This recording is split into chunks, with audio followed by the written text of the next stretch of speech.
and welcome to the CDO Magazine interview series. I'm Amy Horowitz with Informatica.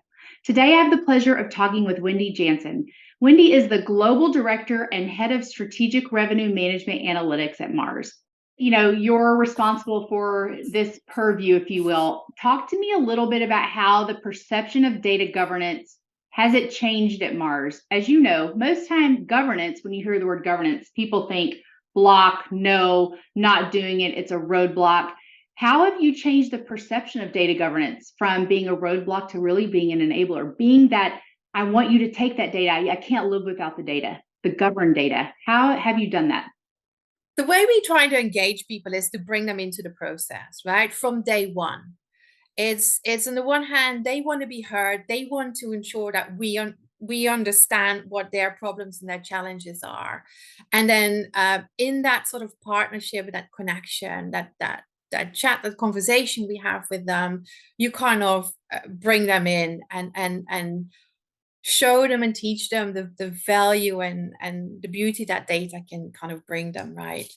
And I think it's not so much talking about governance, because as you say, as soon as you use that word, it's a bit like, hold on, there we go.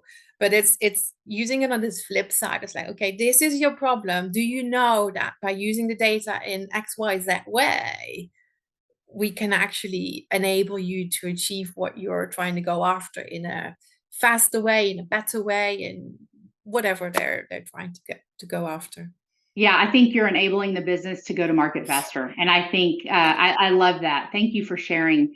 I'm going to move over to value delivery. So value delivery is, you have to manage expectations of different stakeholder groups. And you keep coming back to the different lines of business.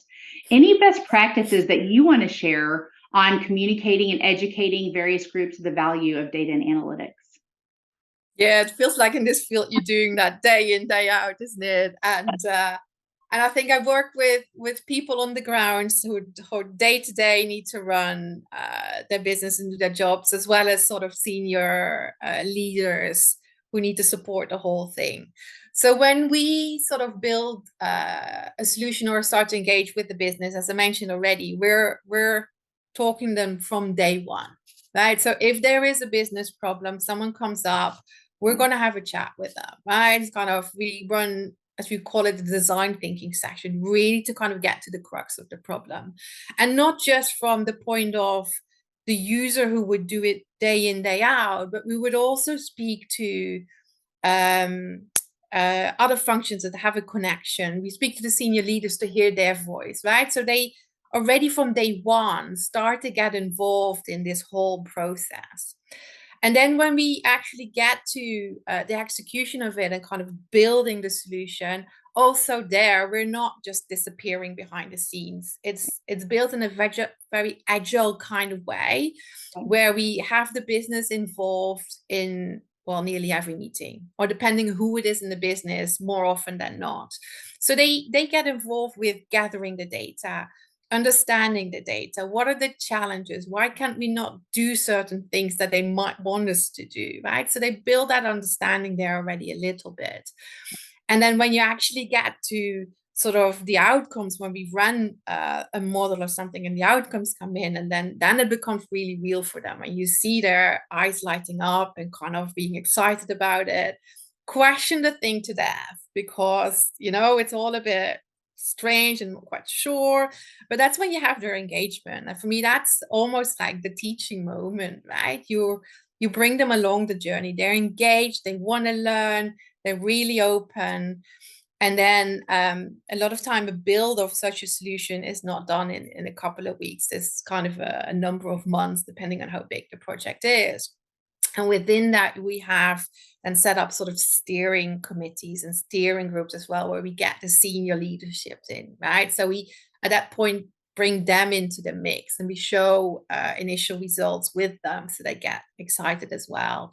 And then you see that the messages that you land with senior leaders versus the folks who have to do the day-to-day is just very different, right? One wants to go into all the detail that's available.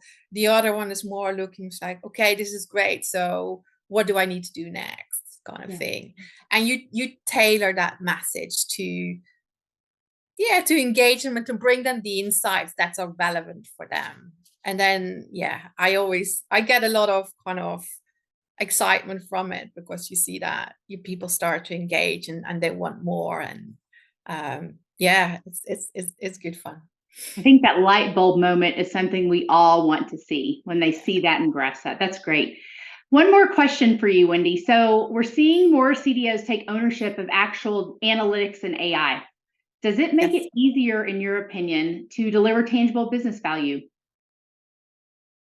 Possibly. The thing is, we've only in Mars, in the business area that I'm in, we only recently hired sort of a CDO. My direct reporting line today is still straight to the business, but we're collaborating very much so with the CDO office, because ultimately we have a lot of touch points, and who knows, in the future that reporting line might change, right? It's still early days in that sense.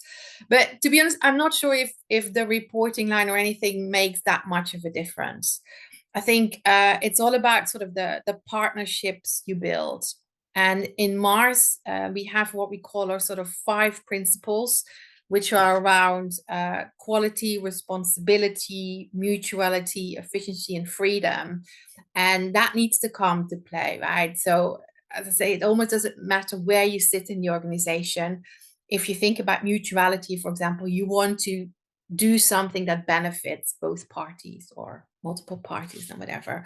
I think when that sort of comes together, you be able to kind of drive value. And that's how we tend to work. So coming back to the mantra that I mentioned earlier, is like business-led analytics enabled. That's what we're going after. And where that ultimately reports to, I think it doesn't matter that much. But you Great. might prove me wrong in future, right? Because Yeah. I say this world is evolving massively. So let's see where all of this ends up. Fantastic. Wendy, thank you so much for joining me today. Please visit cdomagazine.tech for additional interviews. Have a great day. Thank you so much.